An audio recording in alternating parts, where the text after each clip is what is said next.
Raksa Art Production.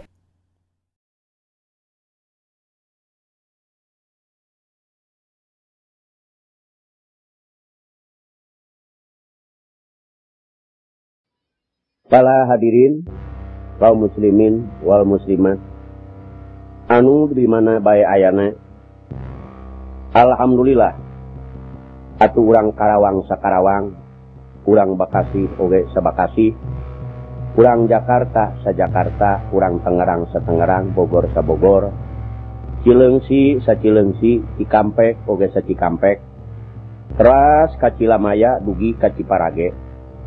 Oge sanaos urang Pamanukan oge dugi ka Subangna sampai ka Bandung ka Majalengka sanaos ka Kuningan oge. Alhamdulillah hapunten sim kuring ti payun. Ku ayana para hadirin an di mana bae ayana kaum muslimin muslimat. Sadayana eta dulur kullu muslimin ikhwatun fa aslihu baina ahawaikum. Sakabeh umat Islam di pelosok mana eta dulur. Geus ana dulur jeung dulur kudu silih geingkeun, silih nasehatan kana jalan kasalametan dunya rauh akhirat. Terutami ka urang Bekasi, Bapak Haji Abdul Hamid, Saudara Rodia, oge Saudara Onip, oge ka Bapak Lurah anu ngagegeh di eta desa nyaeta Bapak Lurah anu alhamdulillah. Para hadirin sadaya, sim kuring rek nyaroskeun ti asal mulana junjunan urang Kangjeng Nabi besar Muhammad sallallahu alaihi wasallam. Nyaeta puji sadayana kagungan pangeran rahmat salam. Salam tetep di Rasul pilihan wa ba'dahu ieu anu disiirkeun kitab Maulud supayana karesepeun kenging nukil tina kitab berjanji, kitab anu nyarioskeun tarikh Nabi, muga-muga ieu sair sing mangpaat ka anu ngaos ulah aya nu kaliwat. Maka salajengna para bapak sadaya, urang sadayana cinta mika deudeuh nyaeta kajungjunan urang Kangjeng Nabi besar Muhammad sallallahu alaihi wasallam. Kangjeng Nabi Muhammad bin Abdullah, Abdullah bin Abdul Muttalib, Abdul Muttalib bin Hasim, Hasim bin Abdi Manaf, Abdi Manaf bin Qusay, Qusay bin Kilab, Kilab bin Lu'ay, Lu'ay bin Ka'ab, Ka'ab bin Mudhar, Mudhar bin Fihir, Fihir bin Malik, Malik bin Kinanah, Kinanah bin Huzaimah, Huzaimah bin Mudrikah, Mudrikah bin Ilyas, Ilyas bin Nador, Nador bin Nidar, Nidar bin Ma'ad, Ma'ad bin Adnan. Jadi Rasulullah nu kauninga 20 hiji turunan. Tah maka kusabab kitu urang sabage umatna, boh nu aya di Bekasi, boh nu aya di daerah Karawang, boh nu aya di daerah Jakarta, sami-sami mika deudeuh mika cinta. Tapi ku ayana mika deudeuh mika cinta ieu ulah ngan ukur dina sungut, ulah ngan ukur ngomong urang cinta kalayan deudeuh. Tetapi anu penting urang bisa nuturkeun kana ajaran-ajaran junjunan urang Kangjeng Nabi besar Muhammad sallallahu alaihi wasallam. Nyaeta dina hiji waktos Allah ngazahirkeun ka Kangjeng Nabi Muhammad sallallahu alaihi wasallam kalayan rupa anu hebat. Lucu pisan Gusti Allah miwarang ka malaikat juru kunci ngembarkeun ka ahli-ahli langit. Jadi Allah geus ngembarkeun marentahkeun ka hiji malaikat kanu jaga juru kunci nyaeta ngembarkeun ka ahli-ahli langit sareng ka ahli-ahli bumi yen Rasulullah sallallahu alaihi wasallam tos aya dina rahim Siti Aminah. Jadi parantos aya dina patuangan Siti Aminah Rasulullah nyaeta waktosna didamel ku Allah subhanahu wa ta'ala. Di mana ayana Aminah di tanah Arab? Nuker majehna halodo entrang-entring seperti urang oge ayeuna sok aya terkadang halodo. Dina eta hiji waktos ngadadak aya hujan. Anu teu sisinarieun. Kalayan tatangkalan ngadadak harejo. Di negara Arab pada waktu eta jadi subur makmur, aman kalayan gemah lipah loh jinawi. Beda sareng ti tahun-tahun kapungkur. Beda ti bulan-bulan anu sanes. Sato anu aya di daratan, anu aya di cai ngadadak bisa ngaromong.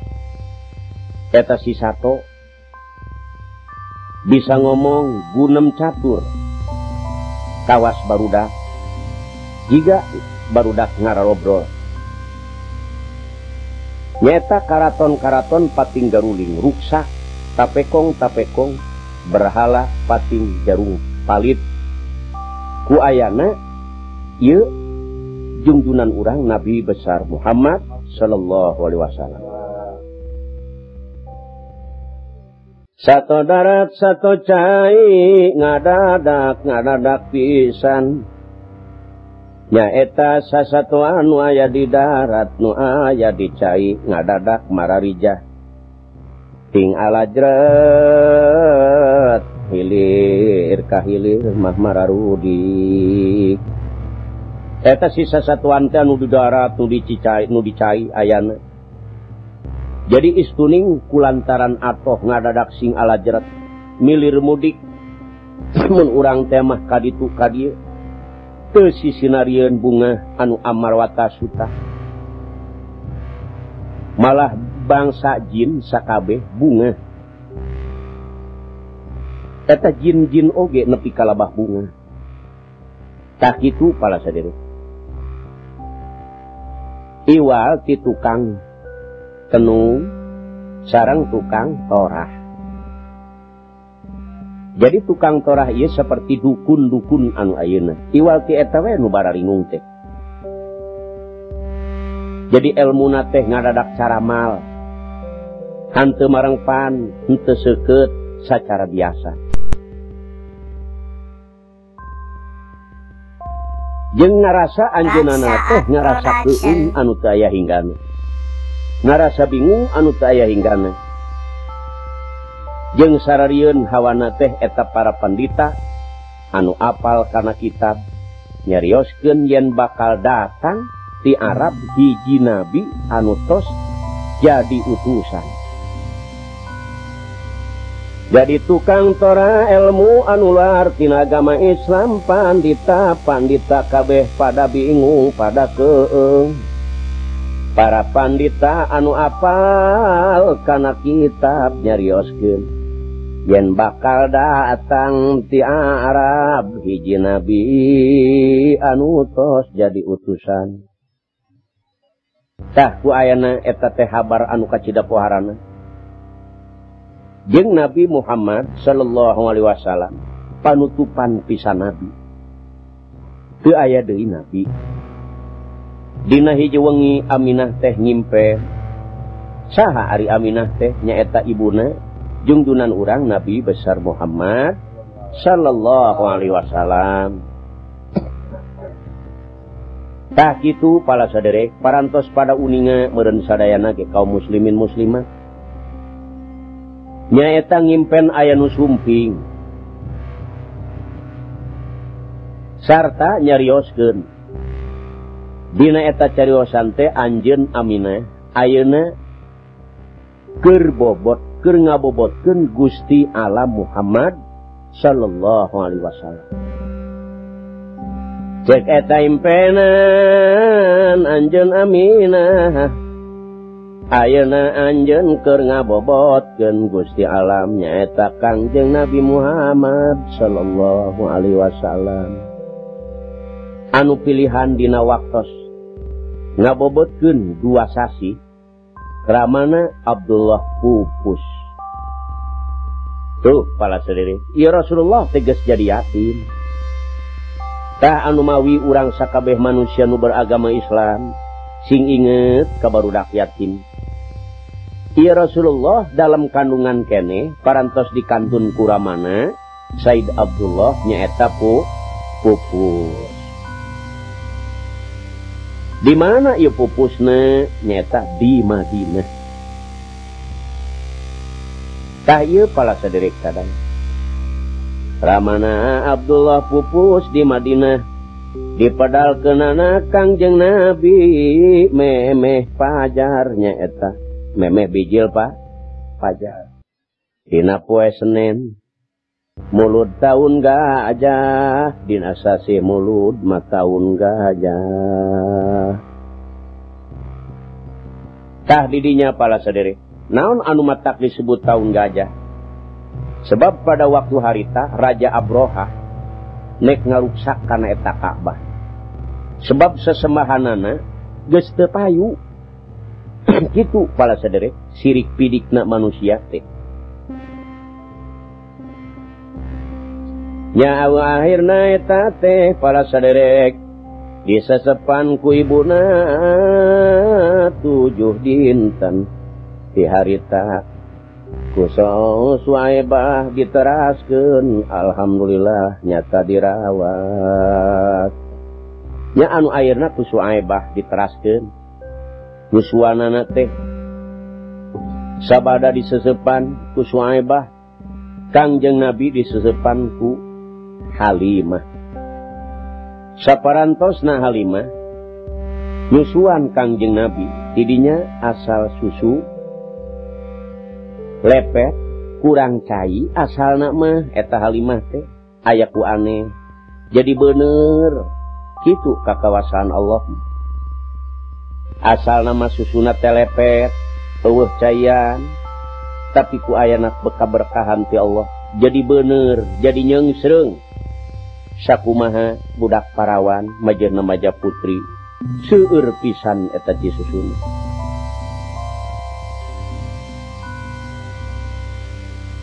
Kalayan karsana eta Halimah salirana teh jadi lintuh, kalayan gemuk pisan seueurna. Ci susu anu teu kinten. Ci susu teras kaluar mani pinuh.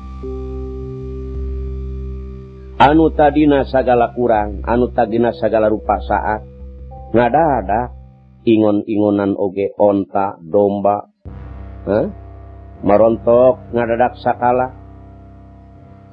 Dina yuswa Nabi Muhammad sallallahu alaihi wasallam sadinten sami sareng nu sanes umur sabulan.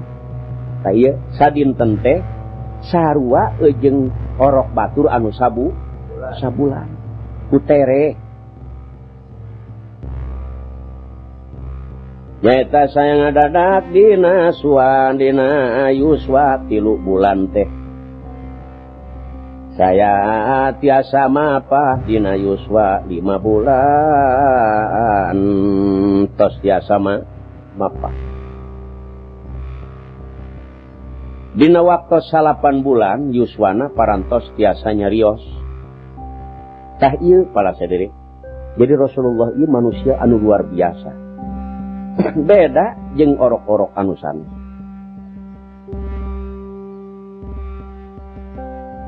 Ta eta kitu saur kaol anu parantos. Teras dibelek ku 2 malaikat, dipinuhan ku iman sareng ku hikmat. Itu ai Rasulullah mapala hadirin. Dina yuswa 12 tahun Kangjeng Nabi ku pamana dicandak dagang ka negeri Sam. Nyaeta telami teh dicandak dagang ka negeri Sam ku pamana nyaeta Rasulullah. Taya pala hadirin sadaya. Jadi Rasulullah tegas jadi yatim piatu, rama teu gaduh, ibu oge teu gaduh. Jadi Rasulullah ieu geus lain tukang dagang deui, ahli dagang. Timulain 12 tahun oge umurna geus belajar dagang. Ngan dagangna Rasulullah mah jujur bener. Secara tukang dagang nu aya ayeuna. Ari tukang dagang nu aya ayeuna mah sok loba keneh nu rajin ngurangan timbangan. Teu lumayan cenah eta dosa make di lumayan. Ari Rasulullah mah ajaranna teu aya kitu. Geus para bapak. Lamun urang sok rajin ngurangan timbangan. Lamun aya jalmi belanja 1 kilo, ku urang dikurangan 1/2 kilo, berarti eta nyengcelengan siksa. Sampeureun di akhirat. Tapi lamun jelema belanja 1 kilo, ku urang dileuwihan, berarti eta manusia nyengcelengan amal. Sampeureun di akhirat. Eta mah parilih pikir we, maning nyengcelengan siksa apa maning nyengcelengan amal? Raksa Art Production. Tah nu mawi ulah wani-wani para hadirin. Umat Islam teh kudu bersih. Anu mawi lamun nek dipapai tukang dagang, Rasulullah ahli dagang. Lamun nek disebut tukang tani, ahli tani Rasulullah. Kebon kormana nu diwakafkeun puluhan hektar di tanah Mekah. Ngan kitu deui tanina Rasulullah mah jujur bener. Secara seperti tukang tani nu aya ayeuna. Hari tukang tani nu aya ayeuna mah sok aya nu rajin ngaleutikan jalan, tah ieu ya. Lumayan cenah jalan leutik diletikan lain jalan leutik digedean. Sajeungkal we ulah loba-loba nyokot harta batur. Bener ti luhurna mah sajengkal, tapi ieu kahanapna bumi 7 lapis sabaratus ratus hektareun kahanap. Lumayan yang celengan siksa sampeureun di akhirat. Tah anu mawi para hadirin sadaya, Rasulullah tegas belajar dagang. Tah nu apal kana sifat-sifat Nabi margi maca dina eta kitab Injil suci. Dauh rahib kaula atos ngayakinkeun yen ieu budak bakal jadi utusan. Geus aya anu bisa nerangkeun yen ieu budak teh bakal jadi utusan. Cirina geus sujud ka anjeunna. Si kayu oge geus sujud. Kitu alamatna pinabieun teh. Nyaeta tangtu kaula geus mangih kana ciri-ciri dina kitab Taurat Injil anu asli. Kieu pandita marentah ka Abu Thalib kedah mulih deui ka Mekah. Naon maksudna nu metak titah mulih deui ka Mekah? Nya ti dina nyarilib bilih aya nu ngaganggu Kangjeng Nabi Muhammad sallallahu alaihi wasallam. Ya maksudna beusi aya nu ngaganggu. Maksudna geus titah baralik deui. Ti ahli-ahli agama bangsa Yahudi tenggalna Abu Thalib mulihna ka Mekah. Teras we mulih deui. Hanteu teras kasam teh margi diparentah dina suswa 25 tahun hoyong angkat ka nagara Busra. Kaieu pala saderek sadaya. Naon maksudna sejak dagang? Ngadagangkeun barang-barangna ti Siti Khadijah. Jadi Rasulullah ieu aya patali soal dagang sareng Siti Khadijah. Sarang dihadaman ku rencangna ku khodamna teh Maisarah. Dina waktos ngiuhan dina tatangkalan kai caket karajana nyata karajana pandita Nasrani. Barang ieu ngiuhan dina hanapeun tangkal kai caket karajana pandita Nasrani. Kauninga ku eta rohib Nasrani tatangkalan ngiuhan ka Kangjeng Nabi. Moal carondong ieu si tatangkalan oge ieu dahan jeung yuhan angin kana pinabieun.